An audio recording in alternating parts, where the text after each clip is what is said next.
Doctor, இருட்டடி கேள்விப்பட்டிருக்கீங்களா? நேத்து எனக்கு அப்படி ஒண்ணு கிடைச்சது. யாரோ ஒருத்தன் தூண்டி விட்டுருக்கான். யாருன்னு எனக்கு தெரியும். யாரு? அதான டாக்டருக்கும் போலீஸ்க்கும் உள்ள வித்தியாசம். ஒரு நோயாளி டாக்டர் கிட்ட எல்லா விஷயத்தையும் ஓப்பனா சொல்லுவான். ஆனா ஒரு போலீஸ்காரன் அப்படி எல்லா விஷயத்தையும் ஓப்பனா சொல்ல முடியாதே. அடி கொடுக்கிற எனக்கு அடி வாங்கினதுக்கு அப்புறம் தான் அதோட வேதனை தெரிஞ்சது. இந்த ஊரை பத்தியும் இந்த ஊர ஆளுங்களை பத்தியும் ஏற்கனவே உங்களுக்கு தெரியும்ல. அட போங்க டாக்டர். ஒரு போலீஸ்காரர் ராத்திரி நேரத்துல வெளியே போக கூடாதுன்னு சொன்னா அப்புறம் ஊருக்காரங்க எப்படி தைரியமா இருப்பாங்க? ராத்திரி நேரத்துல தனியா வெளியில போக கூடாதுன்னு சொல்றதுக்கு ஊர்ல அப்பா அம்மா பொண்டாட்டி யாரும் இல்ல? அப்பா இல்ல, அம்மா இருக்காங்க.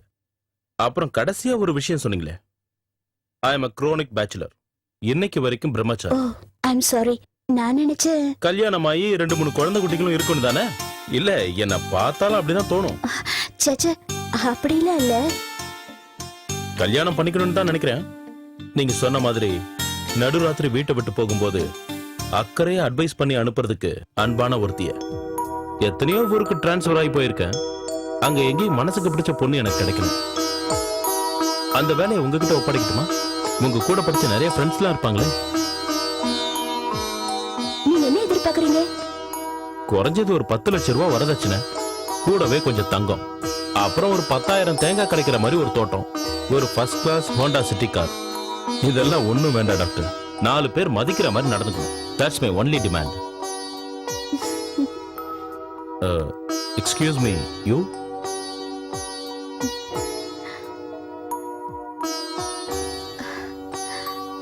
உங்க பதில சிரிப்பே சொல்லுதே. உங்களுக்கும் மேரேஜ் ஆகல இல்ல? கையில ஒரு எக்ஸ்ரே எடுத்து பார்த்தல. வேற எங்கேயாவது அடிபட்டிருக்கா? டாக்டர், எனக்கு இங்க கம்பவுண்டர் யாரும் இல்லையா? ஏ இல்ல, எனக்கு இங்க கம்பவுண்டர் மாதிரி யாரும் இல்லையா? நீங்க இப்பதானே சொன்னீங்க ஒரு பேஷண்ட் ஒரு டாக்டர்கிட்ட எதையும் மறைக்க கூடாதுன்னு. சொல்லுங்க. இல்ல, அது எப்படி உங்ககிட்ட?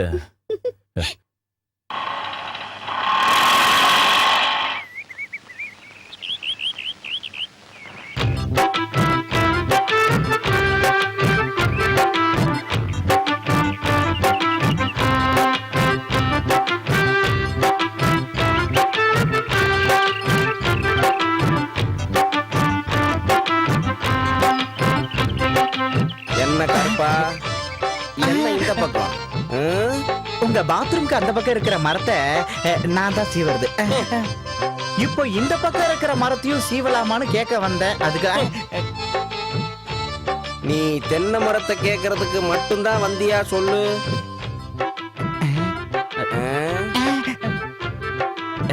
இந்த வீட்டுக்கெல்லாம் வந்து மரத்தை கேட்க கூடாது. ஆனா என்ன பண்றது, இப்ப மரத்தை தான் கேட்க வேண்டியிருக்கு. ஆமா, நீ எந்தெந்த மரத்தை சீவலான்னு இருக்க? இந்த மரம், அப்புறம் அந்த மரம், அப்புறம் இங்க இந்த வா, இங்க கூட்டிட்டு. இந்த தென்னையும் அந்த தென்னையும் உனக்கு வெட்ட கொடுக்கலாம். ஆனா இந்த தென்னை இருக்க, இத கற்றவனுக்கு மட்டும்தான் கொடுக்கறதுன்னு முடிவு பண்ணிருக்கோம். புரிஞ்சதாடா அறிவு கேட்டவனே? இங்க நிப்ப நீ திரும்பிடா. இங்க இப்ப வந்த விஷயத்த சொல்லு. நான் வெளிப்படையாவே சொல்றேன். அதாவது உங்க பொண்ணை கட்டிக்க ஆசைப்படுறேன். பொண்ணை பெத்தவங்களுக்கு அதுல விருப்பம் இருக்காதுன்னு எனக்கு தெரியும். ஆனா ஒண்ணு, யாரு எதிர்த்தாலும் சரி, யாரு தடுத்தாலும் சரி, எனக்கு உங்க பொண்ணுக்கு கல்யாணம் நடந்தே ஆகணும். அதனால தான் நேரடியாவே பொண்ணு கேட்டு வந்திருக்கேன். வாங்க, உள்ள போய் உட்கார்ந்து பேசலாம். வெளியே நின்னு பேச வேண்டாம். ஓகே. என்னைக்கு இருந்தாலும் இது இப்படித்தான் வந்து நிக்கும். இல்லைன்னாலும் இவன் வாய் சும்மா இருக்காது. டேய் கருப்பா, எங்க பொண்ண உனக்கு கட்டி கொடுக்கறதுல எங்களுக்கு எந்த ஆட்சேபனையும் இல்ல. நீங்க 2 பேரும் ஆசைப்படுறீங்கன்னு ஊர்க்காரங்க மூலமா நாங்க தெரிஞ்சுக்கிட்டோம். ஆனா நீ இந்த சீவிர வேலையை விட்டுட்டு வேற ஒரு நல்ல வேலையை பாத்துக்கிறதா இருந்தா நான் என் பொண்ணை உனக்கு கட்டி கொடுக்கறேன். அதாவது நான் எந்த வேலையும் கேவலமா நினைக்கல. நீ எங்க வீட்டு தோட்டத்துல தேங்காய் பறிக்க வந்தப்போ என் பொண்ணு நீயும் ஆசைப்பட்டுட்டீங்க. இது மாதிரி நீ நிறைய வீட்டுக்கு போறவனாச்சே, அங்கெல்லாம் கூட பொம்பளை பிள்ளைங்க இருக்குதே. ஏன்னா உன் புத்தி அந்த மாதிரி. அப்போ என் பொண்ணோட எதிர்காலத்தை பத்தி நான் கவலைப்படுவேன்ல. நான் விரும்புற மேரிக்காக எதையும் இழக்க தயார். எதையும். இன்னைக்கு நான் வெட்ட போறேன் பாருங்க, அதுதான் கடைசி வெட்டு. என் மேரிக்காக நான் ஏற போற கடைசி மரம். என் மாமன் பையன் ஒருத்தன் மெட்ராஸ்ல இருக்கான். ரொம்ப நாளாவே எனக்கு ஒரு வேலை பார்த்து வச்சுட்டு என்ன வந்துடுறான்னு சொல்றான். நான் மெட்ராஸுக்கு புறப்படுறேன். நான் அங்க போய் ஒரு நல்ல வேலையை சம்பாதிச்சுட்டு திரும்பி வரேன். அதுக்கப்புறம் இந்த வீட்டு முன்னாடி பந்தல போட்டு ஏன் மேரி கழுத்துல நான் தாலியை கட்டுறேன். கொடுக்கா புலி மேல சத்தியம், ஒண்டி புலி ஆத்தா மேல சத்தியம். ரூம் நம்பர் 3ல அட்மிட் பண்ணிடுங்க. சரி வாங்க.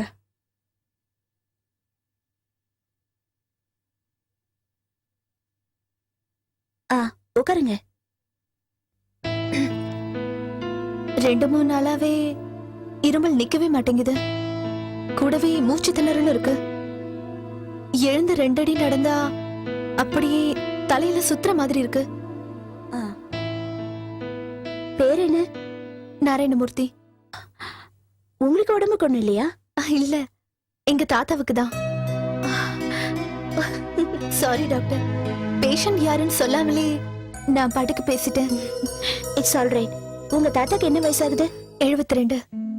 என்ன செய்யறாரு? சும்மாதான் இருக்காரு. பழைய சுதந்திர போராட்ட தியாகி அவரு. பேஷண்ட கூட்டிட்டு வந்திருக்கலாம். சரி பரவாயில்ல. இந்த மருந்து 3 வேளையும் கொடுங்க. குறையிலன்னா அப்புறம் கூட்டிட்டு வாங்க. Thank you doctor. பேரு சொல்லல? நான் தான் சொன்னேனே நாராயணமூர்த்தின்னு. தாத்தா பேர் இல்ல. சாரி, ரேகா. படிக்கிறீங்களா? ஆமா, பிஎஸ்சி ஃபைனல் இயர். இது உங்க சொந்த ஊரா? ஆமா, அந்த கரையோரந்த வீடு.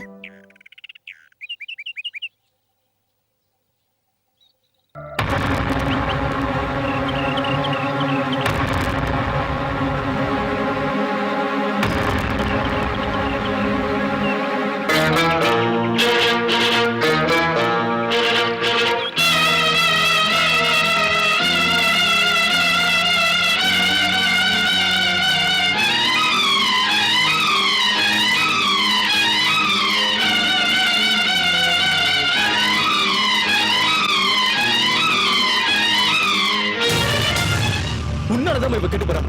ஸ்பெஷல் கிளாஸ், டியூஷன் எதை கட்டுற நீ விட்டு இருக்க? என்னம்மா இதெல்லாம்? உன் கண்ணுக்கு வேற யாரும் தெரியல. முரளி போதும். அம்மாடி, உன் வயசுல இருக்கிற இந்த மாதிரி சின்ன பொண்ணுங்களுக்கு இப்படிப்பட்ட தமாஷான பேச்சுகளும் பழக்க வழக்கங்களும் சகஜம்தான். கலர் கலரான கனவுகளை கண்டு மிதக்கிறது தான் இந்த வயசு. ஆனா நீ ஒரு விஷயத்தை மட்டும் வரக்கூடாது. இந்த ஊர்லயே ரொம்ப பெரிய வசதியான குடும்பம் நம்மளுது. இங்க நம்மளை கையெடுத்து கும்பிடுறவங்க தான் ஜாஸ்தி. நாம யாரையும் கும்பிடுறதில்லை. நான் ஒண்ணு மட்டும் சொல்லிடுறேன். உன் மனசுல அந்த பையனை பத்தி ஏதாவது அபிப்பிராயங்கள் இருந்துச்சுன்னா நீ அதை மரியாதையா மறந்துரு. அப்பா,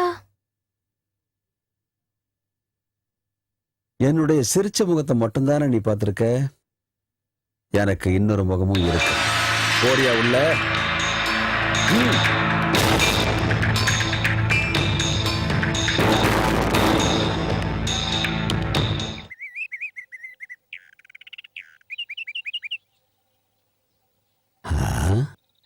என்னம்மா பண்றீங்க? நான் படிச்சுட்டு இருக்கேன் தாத்தா. அம்மாடி, நான் கொஞ்சம் ஆஸ்பத்திரி வரைக்கும் போயிட்டு வந்துடுறேன். உங்களுக்கு நடக்க முடியலனா நான் போய் மருந்து வாங்கிட்டு வரேன் தாத்தா. வேண்டாம்மா, நான் டாக்டர் நேராவே பாத்துக்கிறேன். உடனே வந்துடுறேன். பாத்து போகணும் தாத்தா. என்ன? சரிம்மா.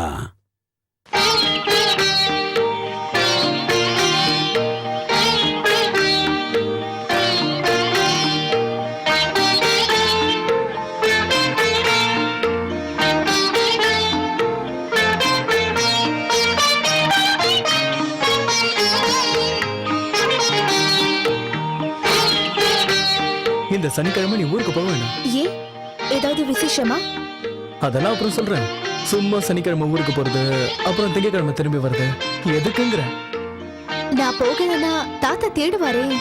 அடுத்த சனிக்கிழமை என் பர்த்டேன்னு சொன்னே, மறந்துட்டியா என்ன? I'm sorry Murali. அப்போ வீட்ல பெரிய பார்ட்டிலாம் இருக்குமே? கண்டிப்பா. ஒரே ஒரு மகனாச்சே, வீட்ல பெரிய விருந்து பார்ட்டிலாம் இருக்கும். ஆனா நான் போல. என் பர்த்டே செலிப்ரேஷன் என் டார்லிங் உன் கூட தான். ஹாஸ்டல்ல இருந்து என் ஃப்ரெண்ட்ஸ் எல்லாத்தையும் கூப்பிட்டுமா? Only 2 members. நானும் நீயும் மட்டும்தான்